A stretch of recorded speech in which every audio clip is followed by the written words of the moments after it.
Hi friends, welcome to my channel. నా channel ఆదరిస్తున్న మీ అందరికీ నా ధన్యవాదాలు. నా కంటెంట్స్ నచ్చితే కనుక లైక్ చేయండి, షేర్ చేయండి, ముఖ్యంగా సబ్స్క్రైబ్ చేయమని మిమ్మల్ని అందరినీ రిక్వెస్ట్ చేస్తున్నాను. Thank you. ఈరోజు నేను చెప్పే టాపిక్ నేను రియల్గా ఒక ఇన్సిడెంట్ని ఆధారంగా చేసుకొని చెప్తున్నాను. అంటే ఆల్రెడీ మీ అందరికీ ఈ కంటెంట్ తెలిసే ఉండవచ్చు, కానీ మనిషి యొక్క మనస్తత్వం ఎటువంటి దారికి వెళ్ళిపోతుందో, చివరికి తన స్వార్థం కోసం ఎదటవాడు ఎలా నాశనం అయిపోయినా, ఎటువంటి పరిస్థితులకు వెళ్ళిపోయినా మనకు సహాయం చేశాడన్న కృతజ్ఞత కూడా లేకోకుండా క్రూరంగా ప్రవర్తించే ఈ యొక్క మనస్తత్వాలు చూసి రానున్న జనరేషన్లో ఇంకెంత ఘోరంగా తయారైపోతాడోనని చెప్పి మీతో షేర్ చేసుకుందామని చేస్తున్నాను. అండ్ ఒక రకంగా మీకు అలర్ట్ కూడా ఇద్దామని చెప్తున్నాను. నేను ఒక ఊరు వెళ్ళటానికి బండి మీద వెళ్తున్నాను. మధ్యలో టీ తాగాలనిపించి రోడ్డు పక్కన ఒక హోటల్ దగ్గర ఆగి టీ తాగుదామని వెళ్ళేటప్పటికీ అక్కడ ఒక నలుగురు ఫ్రెండ్స్ కూర్చొని మాట్లాడుకుంటున్నారు. ఫ్రెండ్స్ మీన్స్ వాళ్ళు పెద్దవాళ్ళే. ఒక ఆయన చెప్తున్నాడు, అరే ఆ కేసు ఎలాగైతే కేసు కట్టించి లోపల ఇప్పించేసామరా, మొత్తానికి ఎలాగైతే కంప్లీట్ అయిపోయింది, ఆ ప్రాబ్లం సాల్వ్ అయిపోయింది అని. అంటే ఏ కేసురా అంటే, అదే మనం చెప్తున్నాను కదా చాలా రోజుల నుంచి, వడ్డీకి డబ్బులు ఇచ్చి ఇంకా ఇవ్వట్లేదని బాగా అడుగుతున్నాడు, ఎలాగలాగ నన్ను సేవ్ చేయమని చెప్పి మా దూర బంధువు ఒకడు ఫోన్ చేశాడు, విసిగిచ్చేస్తున్నాడు అని చెప్పాను కదా.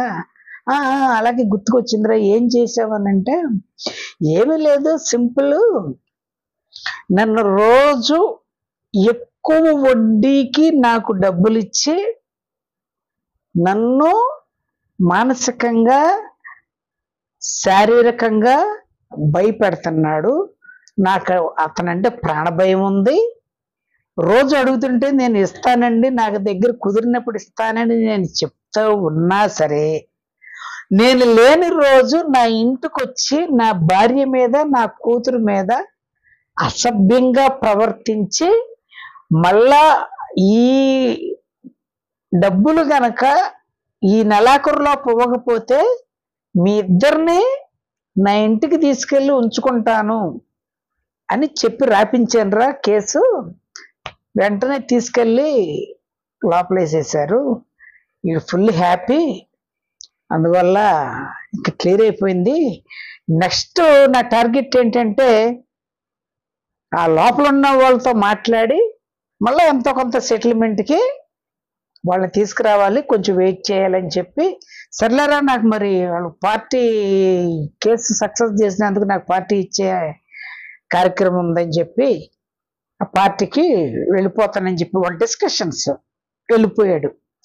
వెళ్ళిపోయిన తర్వాత ఆ నలుగురు అని చెప్పాను కదా, అతను వెళ్ళిపోయిన తర్వాత ఆ ముగ్గురులకు అతను అంటున్నాడు, అరే ఇది చాలా అన్యాయంరా, అసలు ఆ డబ్బులు ఇచ్చిన ఆయన చాలా మహానుభావుడురా, అన్యాయంగా అటువంటి వాళ్ళ మీద కేసు పెట్టించి మళ్ళా మనిషికి ఎవరికన్నా సహాయం చేయాలంటే అసహ్యం పుట్టించే అంత, రోత పుట్టించే అంత జుగుత్సాకరమైన విధంగా అతన్ని క్రియేట్ చేసేసాడు అని చెప్పేటికి ఏమైందని అడిగితే, ఆ అప్పు తీసుకున్న వ్యక్తి, అప్పు ఇచ్చిన వ్యక్తి చిన్నప్పుడు ఇప్పుడు కలిసి చదువుకున్నారు.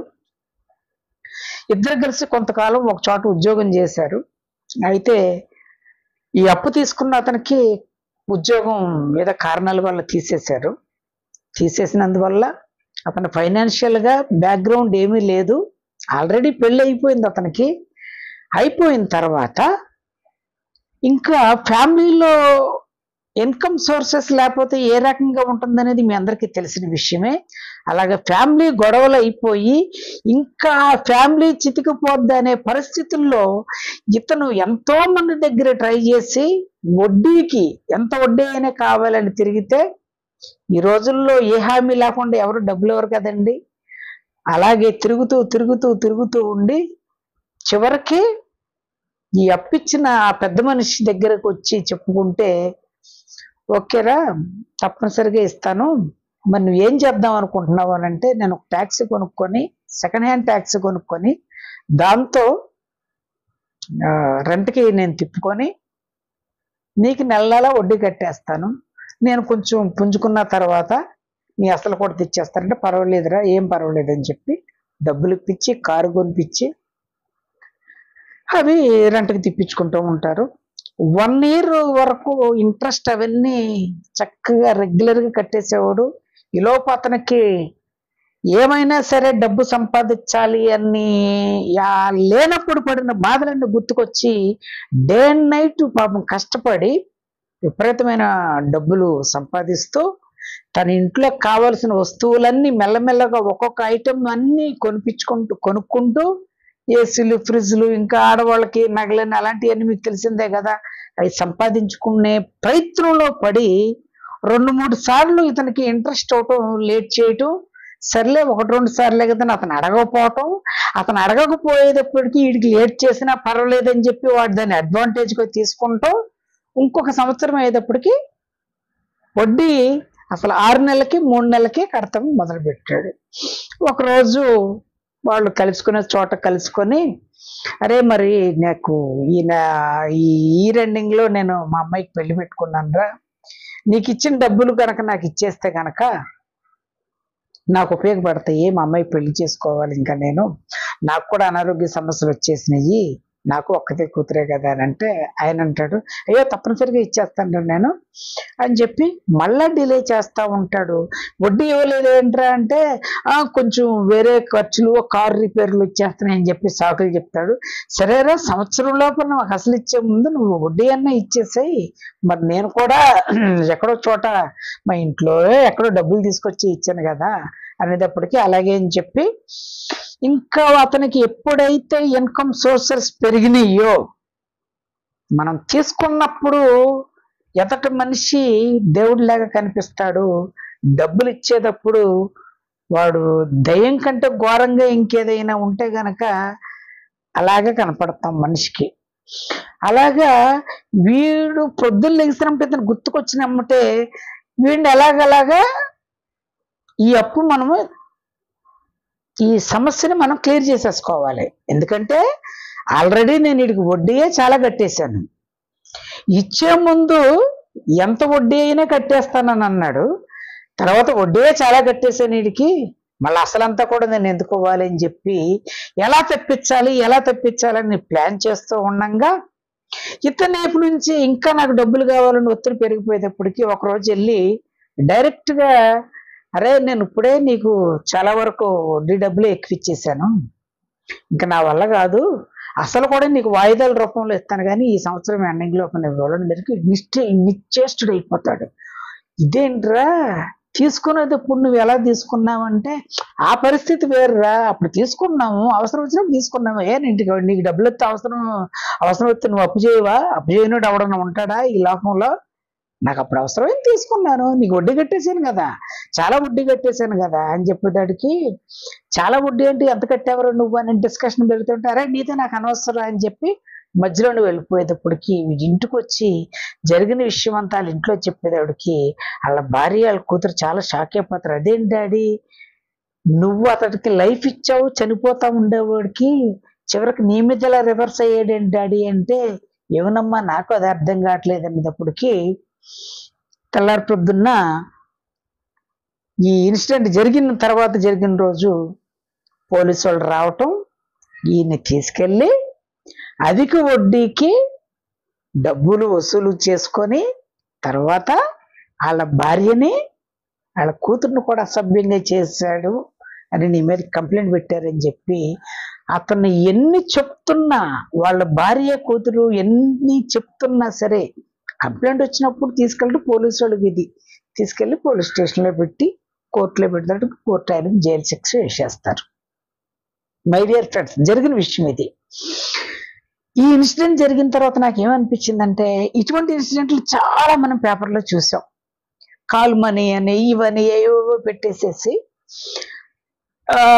అప్పు చేసిన ఆయన పెద్ద ఆయన ఇంట్లో లేనప్పుడు ఆడవాళ్ళ మీదకి వెళ్ళి వాళ్ళతో ఫోన్లో బూతులు మాట్లాడుతున్నారు, అసభ్యంగా మాట్లాడుతున్నారు అని చెప్పి చాలా విషయాలు వచ్చినాయి.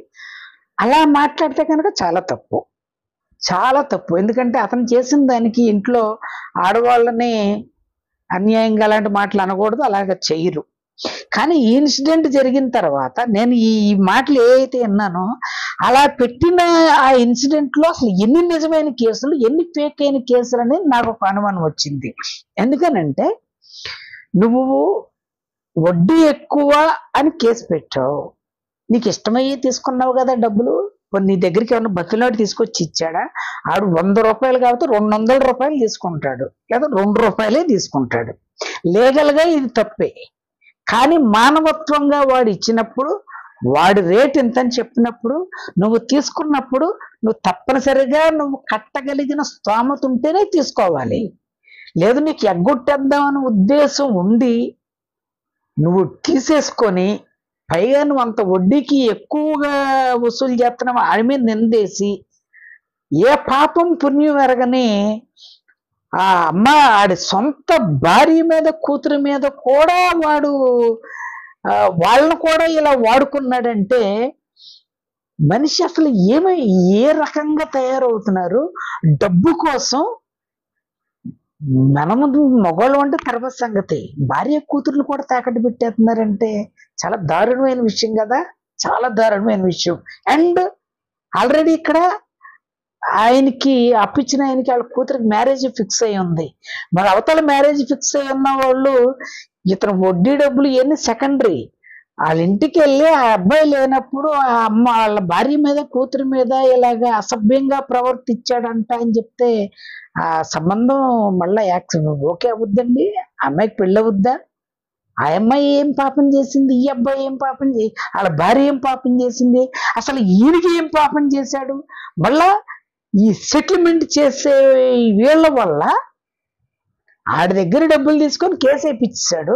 మళ్ళీ రేపు మాపు సెటిల్ చేస్తాడంట. అంటే ఏంటి? వాళ్ళకి ఫోన్ చేసి అరే కేసు విత్డ్రా చేసుకోవాలంటే ఇది 2 లక్షలు కావాలి, నువ్వు ఇస్తానంటే కనుక మేము కేసు విత్డ్రా చేసుకుంటాం, మీకు అదే సెటిల్మెంట్ అంటే.